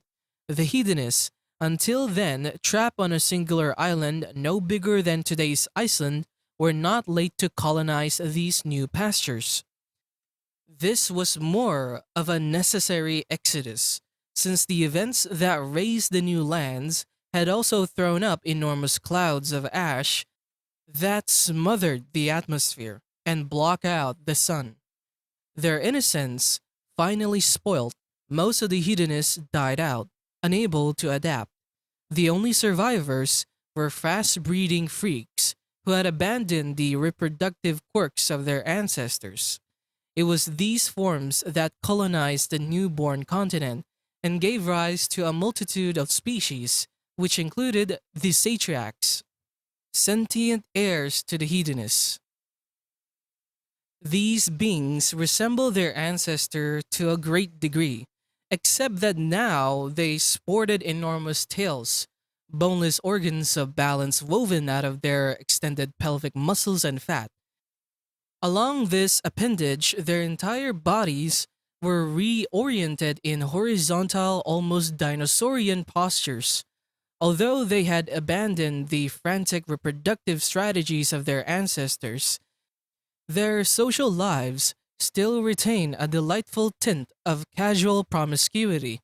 The Satrac civilization was quick to establish itself globally, for even with the additional landmasses, the terrestrial domain of their world remained no larger than Australia.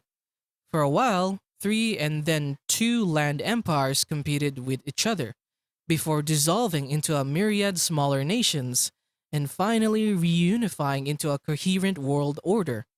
From this point on, the Satriac world once again became a Valhalla of pleasure, with festivals, concerts, and ritualized orgies punctuating every working week. This time, however, it could all be savored by true intelligence. The bug facers, descendants of the insectophagi. Over time, Their insectivorous ancestors came to resemble their prey, hardened, leathery face plates, once used for defense against stings and bites, ossified and became integrated into the jaw structure, their hands and feet, with reduced numbers of fingers and toes, develop into pincer-like affairs. Even their metabolism reverted partially into ectothermy in the balmy, lazy climate of their planet. But it was none of those adaptations that gave them the edge in survival. Simply put, a congenital defect allowed them to regain their sentience, even after the smothering by the Q. The genes of the star people remained dormant in their cells. Through pure coincidence, one lineage of the insectophagi developed an atavistic throwback, resulting in larger brains, which just happened to be useful in cracking open insect nests with crude stone tools. It was all downhill from there onwards. Although millennia long in itself, the development from stone axe to spaceships was an eye blink in geological time. Like many other species, the bug facers pass through consecutive cycles as agrarian, in their case, hive farming, empires, colonial endeavors, industrialization, massive world wars, and finally, globalized world states. But there was one thing that set their development apart from all other post human species. They face another alien invasion. History does not record much about the invaders, except that unlike the Q, theirs was a singular effort, and it was beaten off in an intense cycle of orbital and terrestrial wars. Although vanquished, the invaders did succeed in leaving behind their traces. They introduced their own flora and fauna, which flourished on the bug facers' home planet long after they departed. More importantly, they imbibe the poor bug facers with a pathological interspecies xenophobia, to the point that they were fearful even of their post-human cousins on other stars. Through an ironic twist of fate, their fears would be more than justified.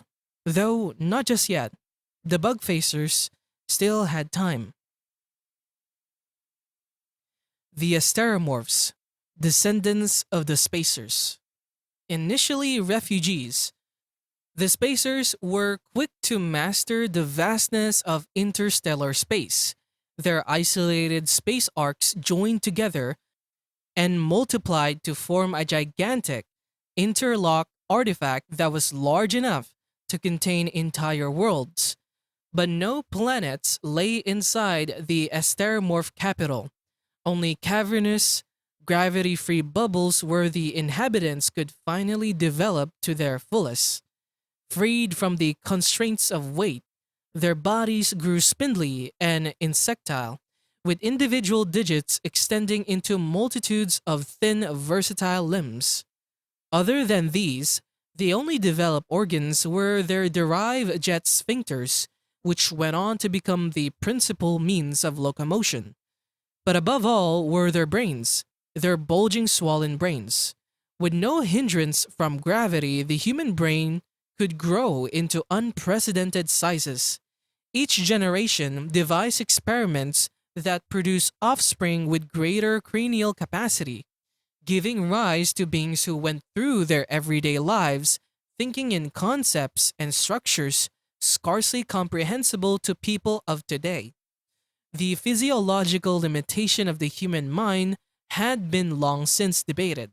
Now it was established that these limits were indeed real, and individuals who could break them would likewise conquer new grounds in philosophy, art, and science. Everything changed. Yet some aspects of humanity, such as the basic desire to expand, remain. To this end, the asteromorphs built great fleets of globular subarcs and spread their influence across the heavens, into every stellar cluster and every star system. Within less than 1,000 years, The galaxy was straddled by a new and far more alien empire of man. Strangely enough, its dominion included none of the newly emerging post-human species, for its masters had completely lost interest in planets. Those stunting gravity chain balls of dirt and ice, the newborn arcs settled comfortably in the outer rims of star systems, quietly observing the lives of their struggling relatives. For the first time in history, there were actual gods in the myriad human skies. They were silent and weren't even noticed for most of the time, but their watchfulness was ultimately going to pay off.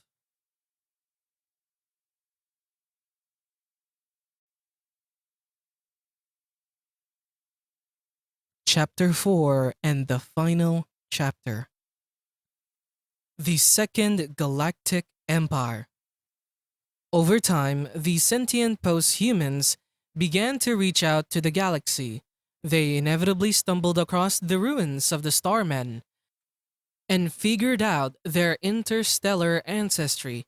These discoveries were followed by a realization that there might be others like them, unimaginable distances away. Thus, the fledgling civilizations set about to probing the skies.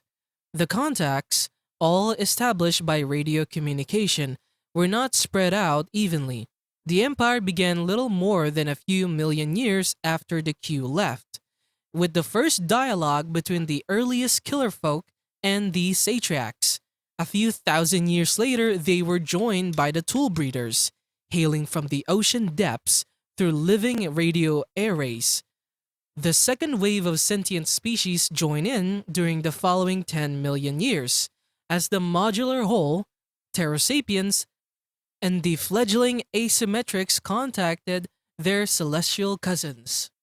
Finally, in the next 20 million years, newly evolving civilizations such as the Sauros, snake people, parasites, and the sail people successively contacted the burgeoning galactic empire. The bug facers were aware of the whole process, but due to their xenophobic experience, they only open up after a staggering 40 million years of silence. This union was an empire of speech, for actual travel between the stars was too difficult to be practical.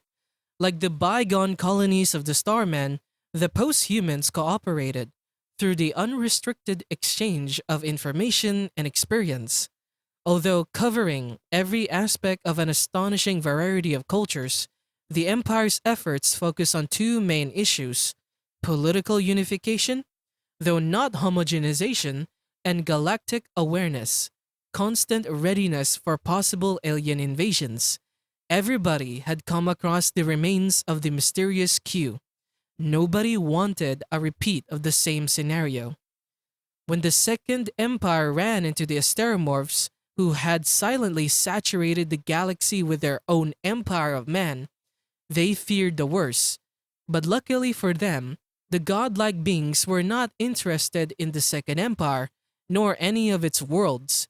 The Asteromorphs were given a wide berth and accepted as they were: incomprehensible, omnipotent forces of nature. This coordinated effort lasted for almost 80 million years, during which its member species attained previously unimaginable levels of culture, welfare, and technology. Each species colonized a few dozen worlds of their own, in which nations, cultures, and individuals live to the fullest potentials of their existence. Needless to say, all of this was possible only through constant communication and a total openness to the galaxy. Most communities took this for granted and dutifully participated in the galactic dialogues. But there were others, silent, darkened beings, who refused to join in. Through them would come the ruin of the Empire. The Gravital, descendants of the Ruin Haunters. After the lesson of the Q, Second Galactic Empire kept a constant watch against alien invasion. Ironically, they neglected to look among themselves. The second great invasion of the galaxy came not from outside, but from within. The ruin hunters, who were lucky enough to inherit the secrets of the Starmen and the Q, when other species were mere animals, had experienced a tremendous advance in technological prowess. All in all, they were as sophisticated as, if not more, than the asteromorphs of the void. But their ascendancy was not a sane one.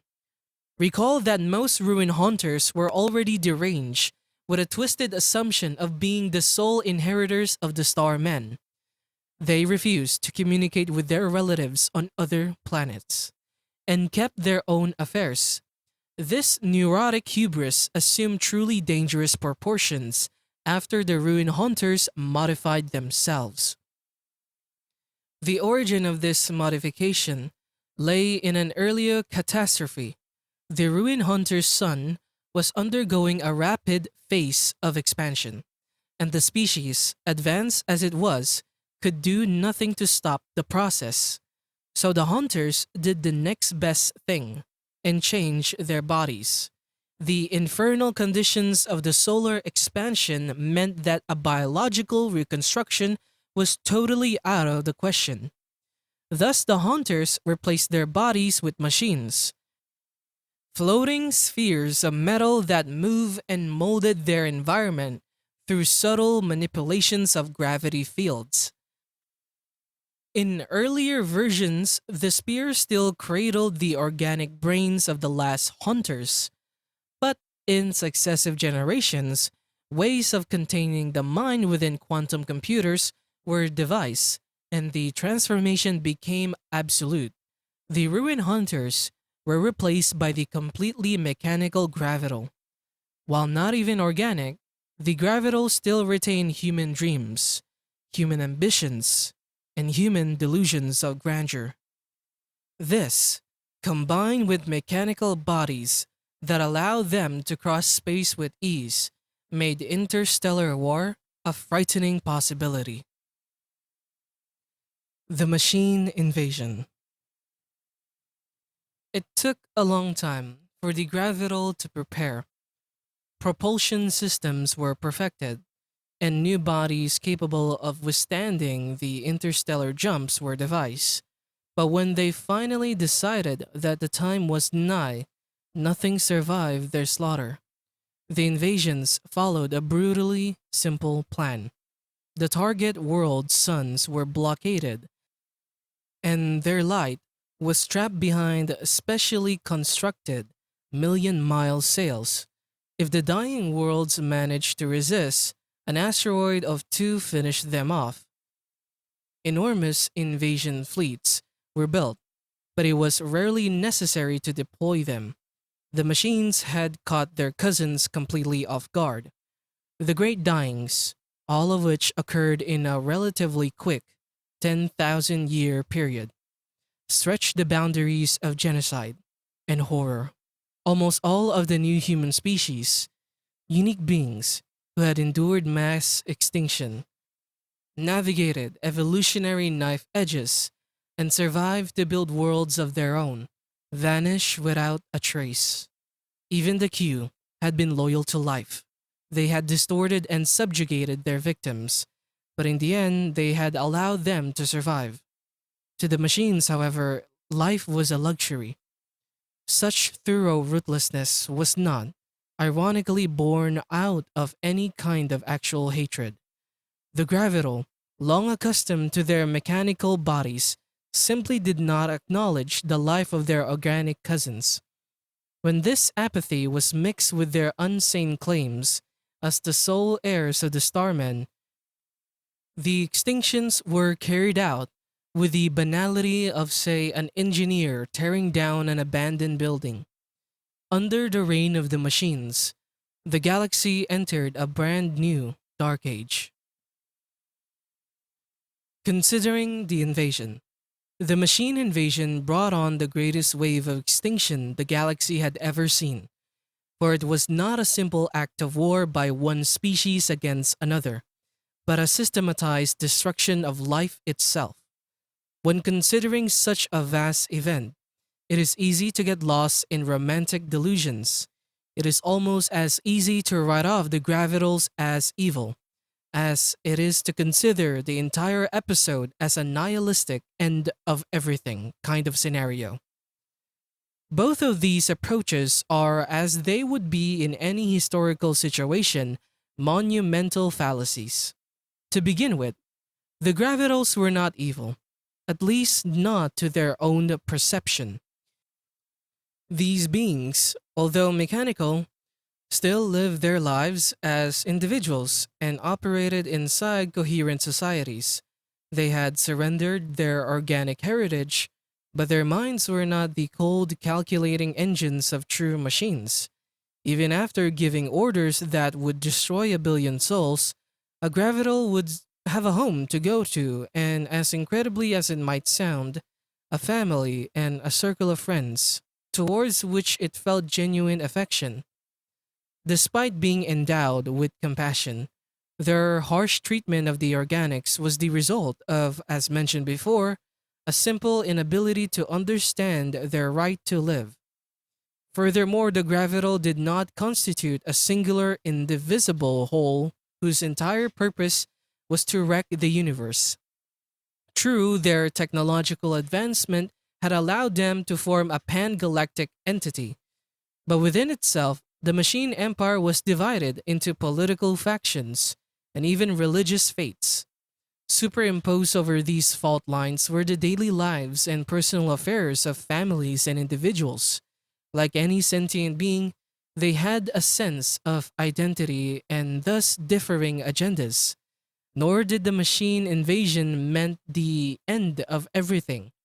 There was certainly a widespread destruction of life, but what was lost was only organic life, consuming energy, directing it for reproduction, thought, and even evolution. The machines were as alive as any carbon based organism. Despite the turnover, life of a sort survived, and as would be seen, even preserved some of its organic predecessors. The subjects, many descendants of the bug facers. The bug facers, racially shy and xenophobic due to their background of repeated alien invasions, became the first species to face the gravital onslaught. As ironic as their fate seemed, the bug facers were the luckiest of the post-humans. Instead of being exterminated like the rest of their cousins, they survive as the only organic beings in the machine empire. The precise reasons for their retention remain unknown to this day. Perhaps the machine hadn't perfected their ruthless apathy by then, or perhaps they pitied the poor organics and allowed them to maintain a stunted parody of an existence. Whatever reason, the bug facers endured, but they hardly resembled their original ancestors anymore. Genetic engineering, the lost art of the galaxy threading Q, and later the tool breeders as well, was mastered almost as comprehensively by the machines, not hesitating to warp the beings which they did not really consider to be alive. They spliced their way into the bug facer's DNA, producing generations of literal abominations. Would a woman or man of today show any apprehension towards reassembling a computer or even recycling trash? Such was the attitude of the triumph gravital. Thus, multitudes of subjects were produced, distorted to such an extent that even the meddling of the queue seemed comparatively timid. Most of them were used as servants, caretakers, and manual laborers. These were the lucky forms. Some sub-men were reduced to the level of cell cultures, useful only for gas exchange and waste filtering. Others were molded into completely artificial ecologies, baroque simulation that serve only as entertainment. Some machines with their still human ambitions, took this practice into a new level and produced living works of art. Doom, one of creatures who existed purely as biological anachronisms, be it as tool, slave, or entertainment, humanity narrowly held on to its biological heritage, while its machine cousins reigned supreme for an unbelievable 50 million years. The other machines. Recall that despite its galaxy cradling might, the machine empire was not homogeneous. It contained dozens of differing factions that did not always agree on everything, including the treatment of their downtrodden biological subjects.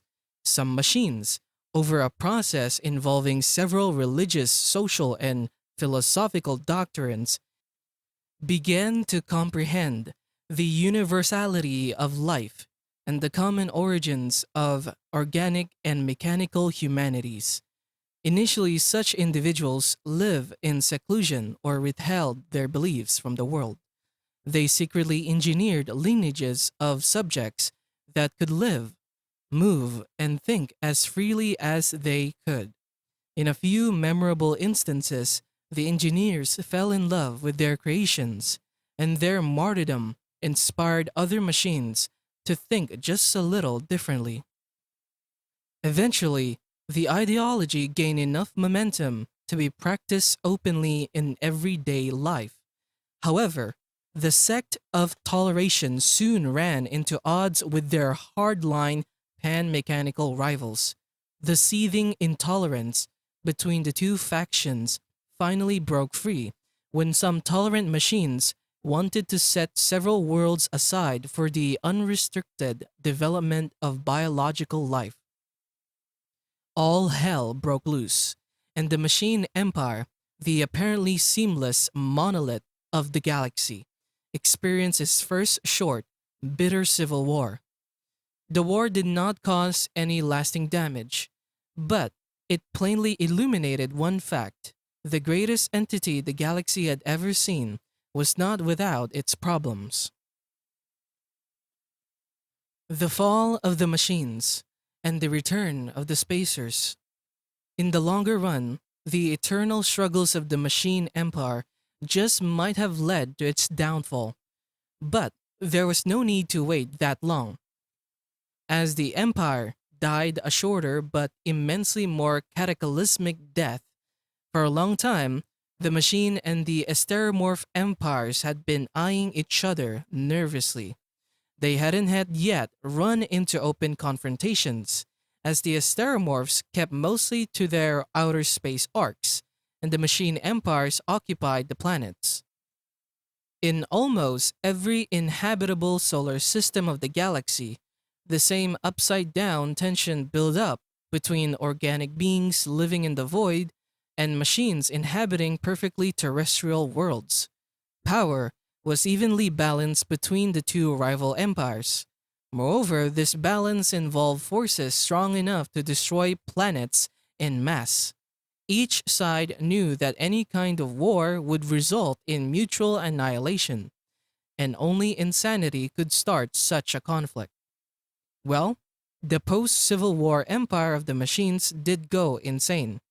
In a sense, in order to divert attention from internal struggles, it needed a new enemy to consolidate its rival factions against. How unwise that this enemy came to be the Asteromorphs. It is unnecessary and nearly impossible to describe the carnage that followed. The conflicts lasted anywhere up to a few million years, and the resulting loss of life, both mechanical and organic, made the initial machine genocide seem irrelevant. When the cosmic dust settled, the winners displayed themselves. The conquerors were the Asteromorphs, changed beyond recognition. After 50 million years of continual self-perfection, their grossly hypertrophied brains stretch out like wings on either side, and their finger-derived limbs had formed an intricate set of sails and legs. Endowed with superior technology and limitless patience, these beings almost completely destroyed the machines, despite losing a substantial number of their own species. The conflict also thrust the asteromorphs into the affairs of their long neglected human cousins. As impossible as it seemed, some of the machine's subject had survived the ordeal. Now, the asteromorphs could no longer look away. With the machines gone, it was up to the asteromorphs to clean up after them. They took up the subjects and used their genetic heritage to populate entire planets. During this age of reconstruction, which lasted for another 2 million years, many asteromorph world builders emerged as true gods, creating inhabited worlds almost out of scratch. Their subjects, meanwhile, became the inheritors of a truly new, war-torn phoenix of a galaxy. The post-war galaxy. When replenishing lost worlds, the asteromorph gods also took measures to ensure the continued safety of their creations. The abrupt rise of the machines had shown that, unless carefully regulated, the wealth of the stars could always host a race of pan-galactic usurpers. The asteromorphs, watchful but ever transparent, did not want to interfere directly. Instead, they produced terrestrial versions of their own kind to regulate the galaxy. They adapted their delicate, ethereal fingers into spidery limbs and shrunk their brains considerably to readjust to the rigors of gravity. The resulting sideline was stunted by asteromorph standards, but it still produced demigods in every sense of the word. These beings, known often as the terrestrial spacers, or simply the terrestrial, nurtured and controlled the development of the post-war civilizations on many planets. They acted as caretakers, prophets, kings, and emperors, but also grim reapers as the occasion dictated. The endeavor did not always proceed as smoothly as planned. Of course, most of the time, the newborn races refused to heed their mentors, and in several cases even rebelled against them. Needless to say, this crime was always punished with a swift extinction. Furthermore, even the terrestrials grew corrupted. Instead of offering guidance, terrestrials on many planets simply played God, weaving contrived religions around themselves to shamelessly exploit their subjects. It was not ethical or even productive, but this method seemed to guarantee more stability than actually trying to bring up the new races. This way or another, organic sentience reclaimed its dominance in the galaxy.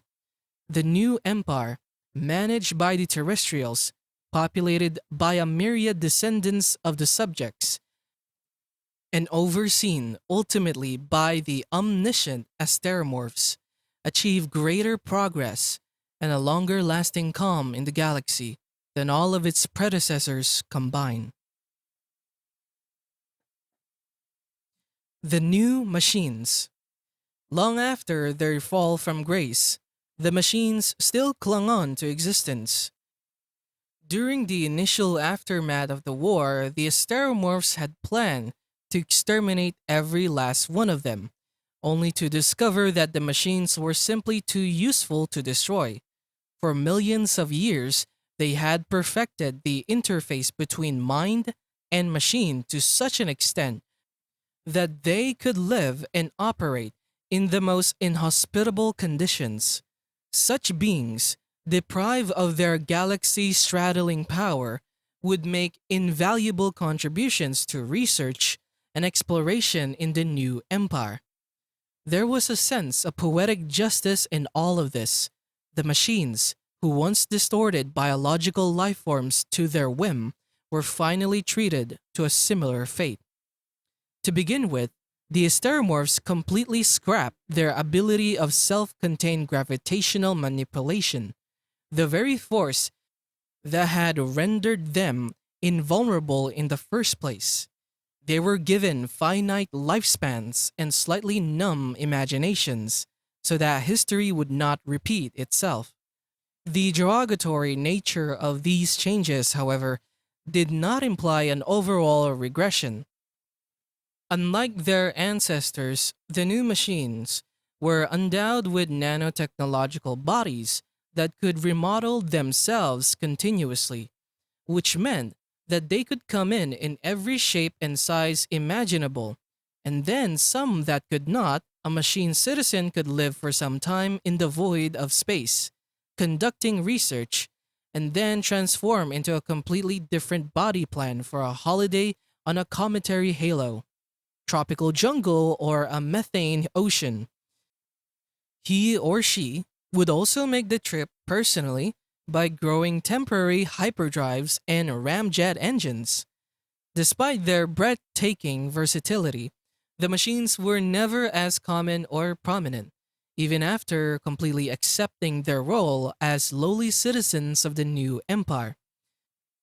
The greatest wars in conceivable history had ingrained the organics with too deep a mistrust of their mechanical neighbors, and the new machines were always treated with a degree of discrimination. The sins of their fathers had come to shackle this most splendorous of all human species. The Second Contact. With successive waves of machine aided discovery and colonization, the new empire grew exponentially. Such was the growth of wealth and progress that its description would need the use of concepts that remain unexplored today. To talk with a man of today about the comings and goings of the new empire would be akin to giving lectures of 20th century geopolitics to a hunter gatherer. This magnificent entity was not blind to the universe around it. It turned in its eyes, ears, and sensors and probed the events of the surrounding galaxies. The new galactics suspected that the surrounding nebula might also have their indigenous folk. It was wise to contact them before a misunderstanding or conflict could occur. On a darker side, these observations also serve as lookouts for potential invaders. Even then, the memory of the Q was not forgotten. The discovery was eventually made.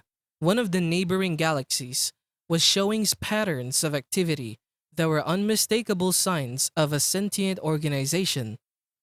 Some thinkers reviled in the discovery of a new civilization, while others feared a return of the Q. Fortunately, this second encounter with an alien species proved to be a peaceful one. Perhaps the intelligences of both galaxies were finally mature enough to meet without quarreling. The other galaxy was dominated by connected unions of different beings, presided over by various kinds of amphicephaly, bizarre creatures that resembled giant snakes with heads on both ends, one of which bore a secondary, retractile body that they would use to interact with the world. Apparently, they had undergone alternating series of regressions, evolutionary radiations, and self-imposed genetic makeovers, just as humanity had. With all of their wild difference, the amphicephaly were welcome. They were the first, but surely not the last. Earth rediscovered. The purpose of this work is not to describe the limitless progress that followed the cross-galactic contact. One could go indefinitely, chronicling how the United Galaxies re-encountered and subdued the Q, how they cradled their suns with artificial shells, multiplying their inhabitable zones a billionfold, how they crisscrossed interstellar space with wormholes and made a travel a thing of the past. Ultimately, descendants of those beings even conquered time itself, prolonging the existence of their minds indefinitely via rejuvenating technologies. For a time, all men were gods. But from your vantage point, one discovery truly stood out in this orgy of advance. Compared with gargantuan achievements like the taming of space and the construction of the star shells, it was a mere blip, a revelation of long forgotten trivia. This was the rediscovery of Earth, the birthplace of humanity. Were the omnipresent asteromorph, the star gliding machines, and the millions of humble resident races could trace all of their origins. It was made, quietly, by a singular researcher combing the vestiges of forgotten history. Decade after decade, millions of years of wars, invasions, and extinctions had buried the evidence thoroughly and comprehensively. When she finally came across irrefutable evidence, nobody was around to celebrate. That would come later. The return. The discovery sparked a certain amount of interest, though nowhere as much as other breakthroughs had. To most humans of the cosmos, their ancestral birthplace was simply an interesting piece of information, a piece of trivia with which they had lost all ties. Still, a ship was sent forth, and it landed without ceremony. For now, there was no intelligence left on Earth. Too far away from the main centers of population, it had been completely ignored, gone stagnant, and feral.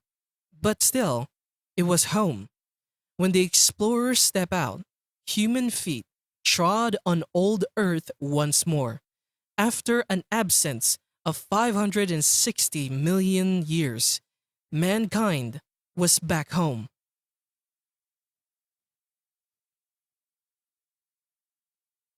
I must conclude my words with a confession. Mankind, the very species which I've been chronicling from its terrestrial infancy to its domination of the galaxies, is extinct. All of the beings which you saw on the preceding pages, from the lowly worm to the wind-riding sail people, from the megalomania gravital to the ultimate galactic citizens, lie a billion years dead. We are only beginning to piece the story together. What you read was our best approximation of the truth. Why did they disappear?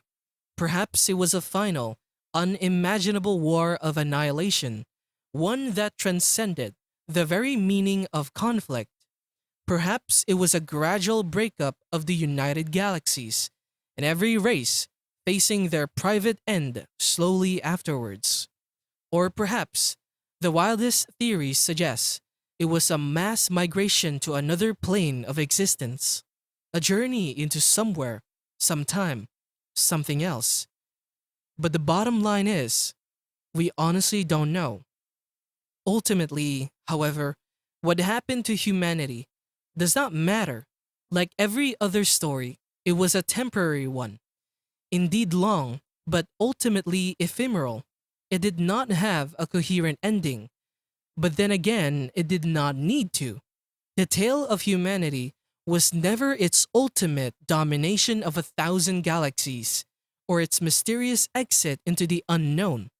The essence of being human was none of that.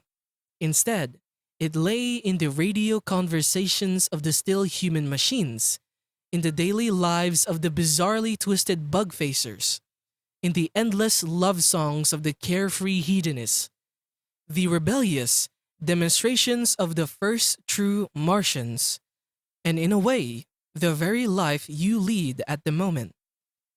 Many throughout history were unaware of this most basic fact. The Q, in dreams of an ideal future, distorted the worlds it came across. Later on, the Gravital, with their insane desire to recreate the past, created the biggest massacres in the history of the galaxy. Even now, it is sickeningly easy for beings to get lost in false grand narratives. living out completely driven lives in pursuit of non existent ultimates, ideals, climaxes, and golden ages, in blindly thinking that their stories serve absolute ends. Such creatures almost always end up harming themselves, if not those around them. To those like them, look at the story of man and come to your senses. It is not the destination, but the trip that matters. And what you do today influences tomorrow, not the other way around. So please love today and seize all tomorrows.